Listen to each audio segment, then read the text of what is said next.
जय हिंद। आप सभी का स्वागत है एबीसी कोचिंग यूट्यूब चैनल में। आप लोग कैसे हैं? आशा है कि स्वस्थ और मस्त होंगे। दोस्तों, सबसे पहले मैं आप लोगों को तहे दिल से बिग थैंक यू कहना चाहूंगा कि आप लोगों की प्यार और सपोर्ट की वजह से हमारी फैमिली आज 1 लाख होने को है, जो कि आप सभी के लिए और हमारे लिए बहुत बड़ी खुशखबरी है। दोस्तों, एग्जाम भी बहुत नजदीक आ चुका है, तो इसलिए दोस्तों इस वीडियो में हम लोग जो है क्लास 11 के पॉलिटिकल साइंस का most important VBI objective question देखने वाले हैं, जो कि आपकी बोर्ड परीक्षा के लिए काफी महत्वपूर्ण है। तो सभी छात्र अंत तक बने रहे। वीडियो में बताए गए सभी क्वेश्चन और आंसर को अपने कॉपी में अच्छे से नोट कर लीजिए और एग्जाम से पहले इसको अच्छे से आप लोग रिवीजन जरूर कर लीजिएगा।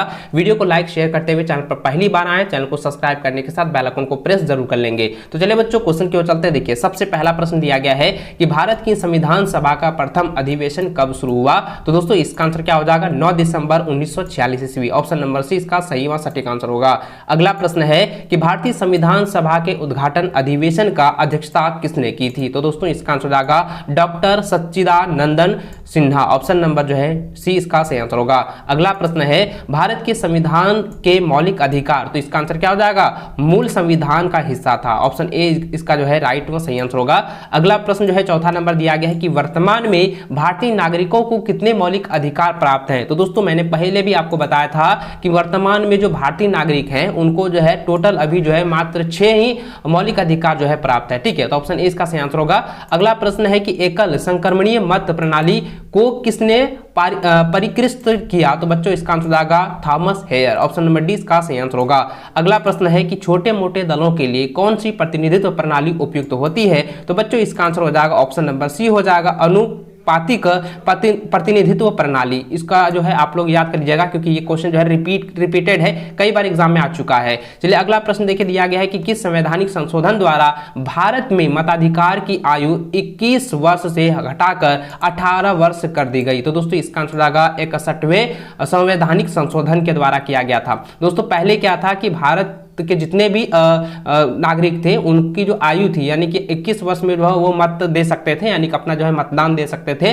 लेकिन 61वें संवैधानिक संशोधन के बाद जो है उस आयु को यानी 21 वर्ष को घटाकर जो है 18 वर्ष जो है कर दिया गया है। ठीक, इसको आप लोग नोट कर लीजिए। अगला प्रश्न देखिए दोस्तों, 18 नंबर दिया गया है कि निम्नलिखित में से किसको किसी मृत्यु दंड पाए अपराधी को क्षमादान करने की शक्ति प्राप्त है? तो इसका आंसर हो जाएगा राष्ट्रपति। ऑप्शन नंबर ए इसका सही आंसर होगा।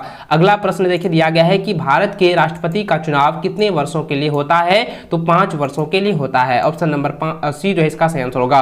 अगला सवाल है कि राज्यपाल किसके प्रति उत्तरदायी होता है? तो राज्यपाल जो है राष्ट्रपति के प्रति जो है उत्तरदायी होता है। ऑप्शन बी इसका सही आंसर होगा।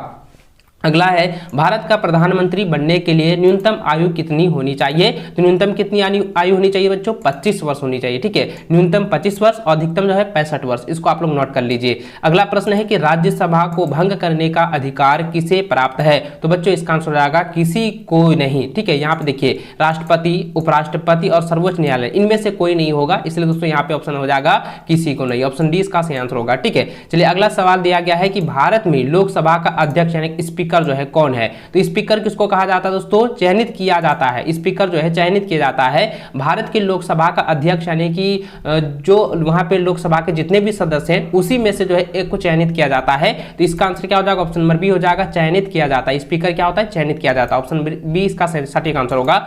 अगला सवाल है कि विधानसभा की गणपूर्ति यानी कि कोरम कुल संख्या का कितना हिस्सा है? तो यहाँ पे 1/10 हिस्सा है। ऑप्शन नंबर जो है डी इसका सही आंसर व सटीक आंसर होगा। अगला प्रश्न है कि किसी राज्य विधानसभा में सदस्यों की न्यूनतम संख्या कितनी हो सकती है? तो कितनी हो सकती है? 60 हो सकती है। ऑप्शन सी इसका सटीक आंसर होगा।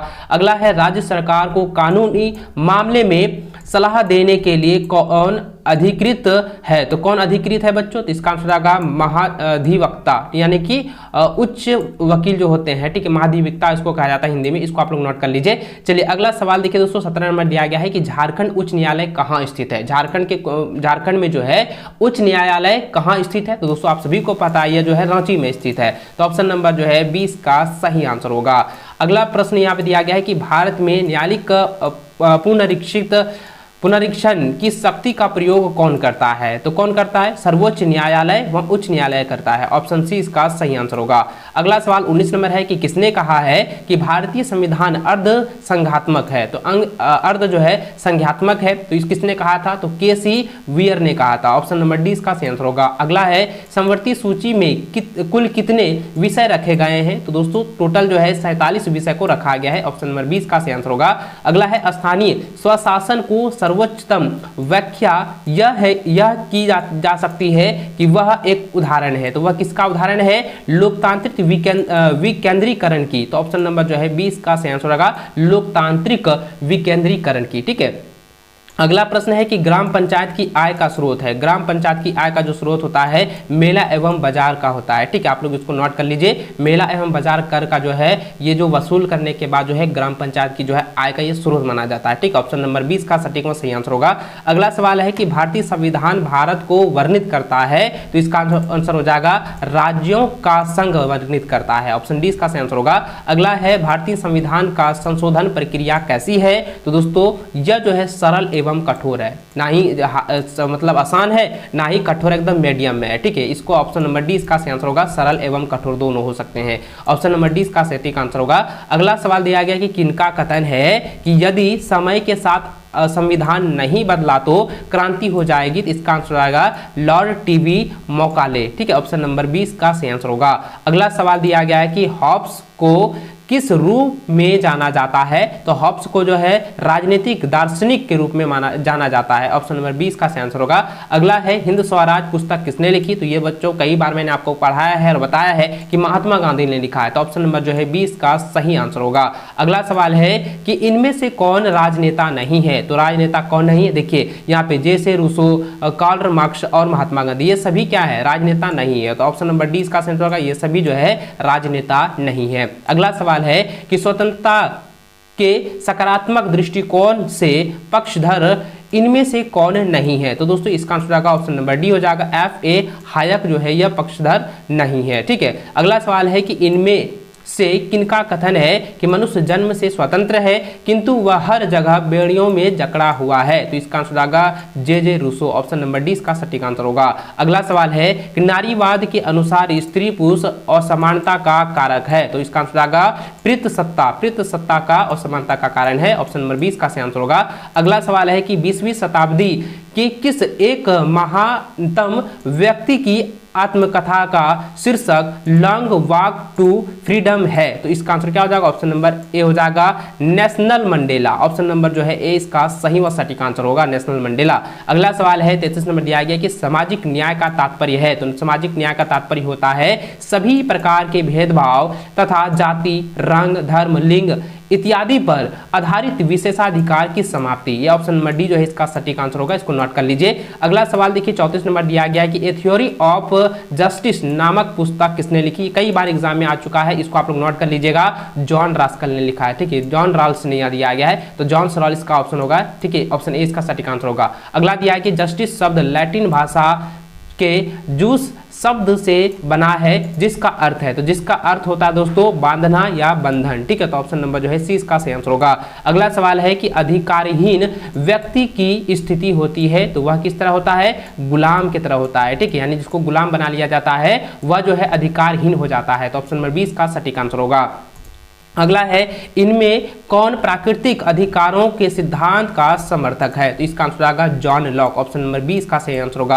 अगला है भगवान ने सभी को जन्म से स्वतंत्र व समान बनाया है, यह कथन अधिकारों के किस सिद्धांत पर लागू होता है? तो इसका आंसर आएगा प्राकृतिक सिद्धांत पर लागू होता है। तो ऑप्शन नंबर डी इसका सही आंसर होगा। अगला सवाल है किसका कथन है कि संपत्ति का अधिकार प्राकृतिक अधिकार है? तो बच्चों इसका आंसर आएगा थॉमस हॉब्स। ठीक, ऑप्शन नंबर ए इसका सही आंसर होगा, थॉमस हॉब्स।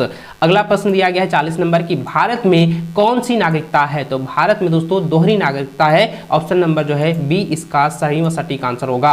अगला प्रश्न है कि देशद्रोही को वंचित किया जा सकता है, तो देशद्रोही को जो है नागरिकता से जो है वंचित किया जा सकता है। तो ऑप्शन नंबर डी इसका सही व सटीक आंसर होगा। अगला है कि भारतीय नागरिकता नहीं प्राप्त की जा सकती है, तो किसके लिए प्राप्त नहीं की जा सकती है दोस्तों? तो भारतीय बैंक में धन जमा कर जो है उसकी नागरिकता प्राप्त नहीं की जा सकती है। तो ऑप्शन नंबर जो है ए इसका सही आंसर होगा। यानी कि आप भारतीय बैंक में कितनों ही पैसा आप जमा कर लीजिए लेकिन आपका भारतीय नागरिकता प्राप्त नहीं की जा सकती है। ठीक है, आप ऑप्शन नंबर ए को लगा दीजिए, लॉक कर दीजिए, यही आपका आंसर होगा। इसको आप नोट कर लीजिएगा। अगला सवाल दिया गया है 43 नंबर के, किस भारतीय चिंतक ने राष्ट्रवाद को विश्व बंधुत्ववाद का शत्रु माना है? तो इसका आंसर होगा Rabindranath Tagore. Option number A इसका सही व सटीक आंसर होगा। अगला है, किस वर्ष सोवियत संघ का विघटन हुआ? तो किस वर्ष हुआ था? 1991 में। ठीक है, ऑप्शन नंबर 20 का सही आंसर होगा।